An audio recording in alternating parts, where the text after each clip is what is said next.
You! Why would you come here? There is no place less suited for the likes of you, walking in the dreamland of your enemies. And what? Am I to be your Virgil? A guide? A shepherd? No, no, no. There are no guides here. It is a place of scheming queens and traps unsprung. The dreary plain, forlorn and wild, the seat of desolation, void of light. You walk blind above an abyss, full of trust for a friendly voice. You're playing right into her hands. Good day, Guardians. Welcome back to the channel. My name is McGoogles, and what am I talking about today, or what Guardian am I talking about today? Well, today I'm going to be talking about Toland The Shattered. And why, you ask? Well, I was kind of going to save it for till I got a lot more knowledge and a lot more info on him, but with when I got to the Dreaming City, there was, his ascendant soul was sitting there, so I had like some video for it, and it just really sparked it, so I just really wanted to do the video. So yeah, this is kind of my take on Toland the Shattered, who I think he was, what I think he meant to do with his death, suicide slash murder suicide, I guess is what you could call it. So without further ado, here is my take on Toland the Shattered. Toland the Shattered, often referred to as mad. Toland was a warlock. Most warlocks are mad, yes, but Toland was not like most warlocks. His madness drove his understanding of Hive Arcana unparalleled to any guardian known. A warlock so obsessed, his actions, along with his radical beliefs, would eventually lead to his exile and willing death. Ariana, let's sing. Sing with me. No, you rattling machine. Not yet. It's too soon. We don't know the words. We'll learn the song down there. We can learn it from her. She comes up from the deep, dark places where the greater hive await to sing it to us.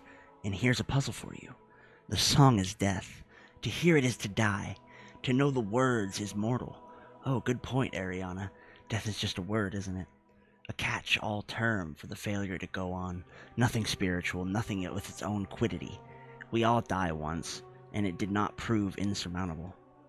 But what if, shh, listen. What if death were reified, redescribed in its totality, made autonomous and universal, separate from any context or condition? What if she could invoke the ending of anything? How then would she know the song and sing it without herself dying? Perhaps they know a way to make themselves part of the song, part of something vast and burning that rots and peels into ash, but never ever ends. Perhaps she has engineered this for him and pinned his power up against the quiddity of death itself. I am so terribly curious to know. Not only did Toland not know if Iryut's song would kill him, but was willing to sacrifice his ghost, his light, along with his fellow guardians, only to meet her and learn her song. In the ghost fragment The Hellmouth, Toland speaks of the raid on Crota's overworld, along with the fate of Iriana III, Eris Morn, Omar Aga, Sai Mota, and Vel Tarlo. The card states, Vel is spectacularly dead. Omar and Sai are quite dead too. Ariana, poor Ariana. She was so very bright at the end, wasn't she? A brave light. But Crota was unmoved. That shadow is detached from its source. Light makes it darker. I could feel his presence, and if I still had a ghost, I am sure it would have screamed. I too am detached from my source. The charming Iryut made her introductions, and I was very pleased to meet her. We had a conversation, a little tere et ut, a couple old wizards exchanging definitions. I defined myself a friend. She defined for me the quiddity of death, and she sang the song of that fearful autonomy. Revelation, my friend. It does go down hard. The definition killed me. The killing redefined me. This is the shape and the point of the tooth. Nothing has ever lived that will not die. Now a fly between green-black suns in the labyrinth beyond Crota's god star. This is the overworld, the sea of screams, where the throne universes of the great hive fester in eternal majesty. I move among them. I map the shapes and connections of this world. I want to appear in the tower and taunt them. Lo, lo, I never sleep. I dance in light and shadow. I never sleep. I will never die. I will never die. I want to ask them, if you follow your laws here, to this trembling, fearful place, of what use were those laws? But I have work to do. I shout into deep places. Osiris, I call. Osiris, Osiris, can you hear me? Sometimes I think he answers. Sometimes I wonder what became of Eris. She was very tenacious. For the first time, I am lonely. Now, Toland definitely got his answer in the pit. The part where Toland states, "This is the overworld, the sea of screams, where the throned universes of the great hive fester in eternal majesty. I move among them. I map the shapes and connections of this world." So I don't believe Toland killed himself out of madness, more knowledge, simply because he was smart enough to assemble a fire team, take them down into the Hellmouth, and then split off to meet Ir-Yût. And the reason I believe he wanted to meet Ir-Yût and kill himself is because through the Ascendant Realm, I think that he thought he could control the hive in a way. And when we defeated Oryx, he tried to speak to us through the Ascendant Realm, and we just couldn't hear him as we were leaving. In the Grimoire card King's Fall, he sheds light on this, and the card states, "Where are you going? No, wait, listen. I was right at first. In the ever-expanding, blighted place, even light must obey the sword logic. Even you, Guardians, you best and brightest of the dying star. You drew blood in honor of the taken king. The war priest did his duty, and you did yours.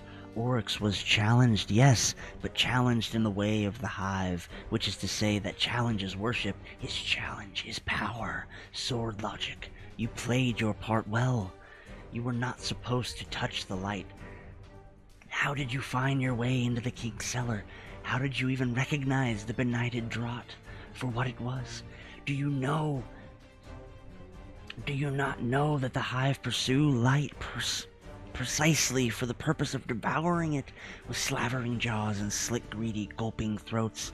How did you take, or rather untake, the blighted light that Oryx gathered to offer and sacrifice to Akka, and ignite it, as so that it burned and burned the darkness? It was barely light anymore, but you took it, and when you took it, you did not keep it. You set it free. You fools, you disastrous, bumbling squanderers. It's not right. Who now shall be first navigator, lord of the shapes, herald god, taken king? Not you. You might have been kings and queens of the deep, but you have toppled Oryx, and you have not replaced him. There must be a strongest one.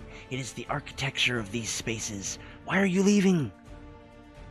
So, who was Toland the Shattered? Honestly, Toland was a warlock. He was often referred to as mad, radical, crazy, but no matter what you believe, no matter how you look at him, a lot of his beliefs and a lot of his knowledge was true. A lot of his knowledge was factual. His journal is what kept Eris alive for so long inside the Hellmouth, with her losing her ghost, her eyes, all of her friends trapped in utter darkness for years.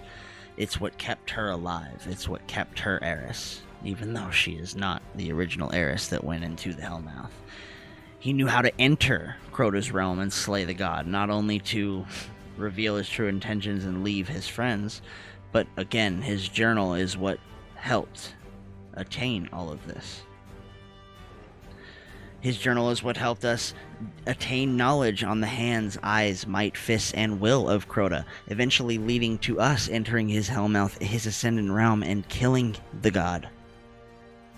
But was his madness so great that he was willing to sacrifice 5 brothers, sisters, guardians, fellow friends, to answer one question? Could the song of Ir-Yût invoke the end of anything? That is going to do it for this Destiny lore episode, Guardians. I really appreciate you guys sticking around. Really appreciate you guys listening. This is my second video. I'm trying to improve. I'm trying to get better. I'm trying to put more research and more dedication into the videos because I don't want to half-ass it. Again, I want it to be good. I want it, if you notice a hole, leave a comment. If you notice, something that I missed that you were like, hey man, this would add a lot more flavor to the video, just put it in. I'll try and rework it and add that little sound bite in, and maybe a little video editing over it, just to make it look good and sound good. Just to add more context to the video. So again, smash the thumbs up button, smash that subscribe button, smash the thumbs down button, and tell me that I suck. Don't always, you gotta keep people in check. Again, I appreciate it. Take care of yourselves. Have a great day. Sayonara. All the cliches, and again, eyes up, Guardian.